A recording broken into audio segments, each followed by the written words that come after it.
Hi, it's Elder. Over the last few months, the iPad has become the center of my entire YouTube workflow. Not as an experiment, not as a challenge, simply because that's the setup which lets me record and publish videos consistently. And in this video, I will show you how I make YouTube videos with the iPad at the core and why this workflow works so well in real life. So what makes iPad special for YouTube isn't just the editing, it's the fact that the iPad can act as a remote control, as a monitor, and even editing hub, all at the same time. Most of the time, I record my videos on the iPhone Air using the Final Cut camera app. Because this Final Cut Pro running on the iPad, I can see the live camera feed, start and stop recording, monitor audio levels, and change camera settings or even adjust the framing when I need it. And when I stop recording, the clip automatically syncs into the Final Cut Pro project on the iPad. So I don't even need to do the airdropping or file management, and there is basically no friction.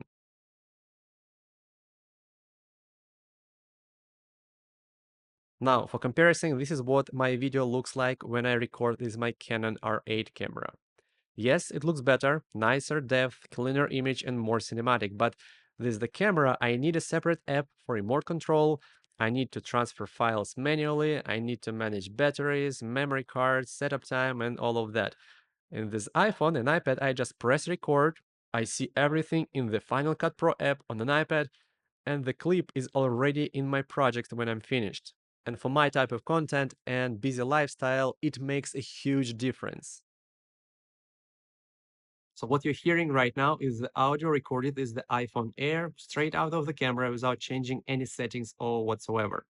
I think it's good enough even straight out of the phone, but of course, let's compare it to the microphone I have right here. This is the audio from my fine microphone plugged in directly into the iPhone.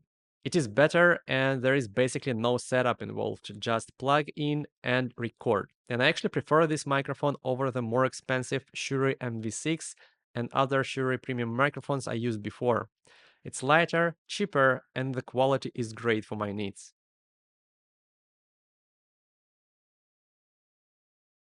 So let's see what happens when we use our iPad to record both audio and video for our videos, as I'm doing right now. I'm using the built-in front camera. It's not even back camera, which is probably much better. And the built-in microphone, I'm sure is very echoey, but I can always connect my USB-C microphone, which I will do now. And I'm sure it will obviously sound much better right away. Is the image quality good enough? Maybe, maybe not. Is the audio quality good enough? And if you connect the external microphone, I'm sure it will be. But for tutorials, screen recordings, educational videos, and quick talking head content, this setup works better than most people expect. It's super simple, you just open the app, hit record, and you're done. And for creators, it removes the barrier of actually starting a YouTube channel in the first place.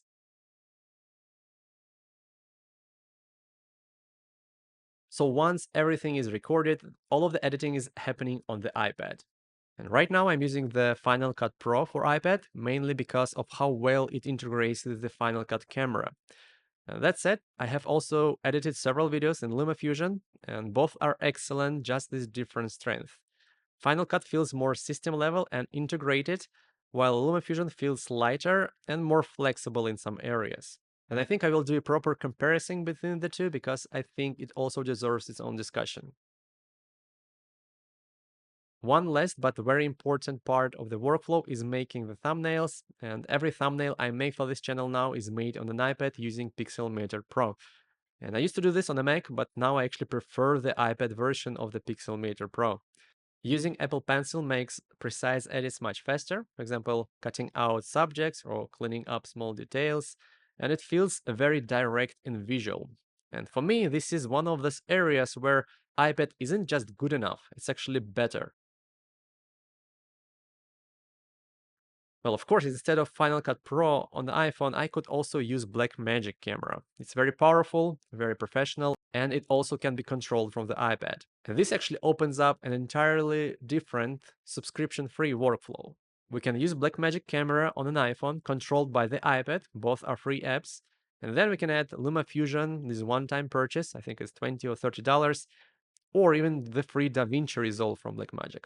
And this workflow also works very well. I used it for a few videos on this channel. Of course, there are advantages and disadvantages, so let me know in the comments if you would like to see the comparison between the two workflows. So what I love about my iPad YouTube workflow is how low friction it is. I can record in short sessions, monitor everything on my iPad, edit immediately when I have time, and upload without switching devices. No studio, no fixed desk, and no complicated setups.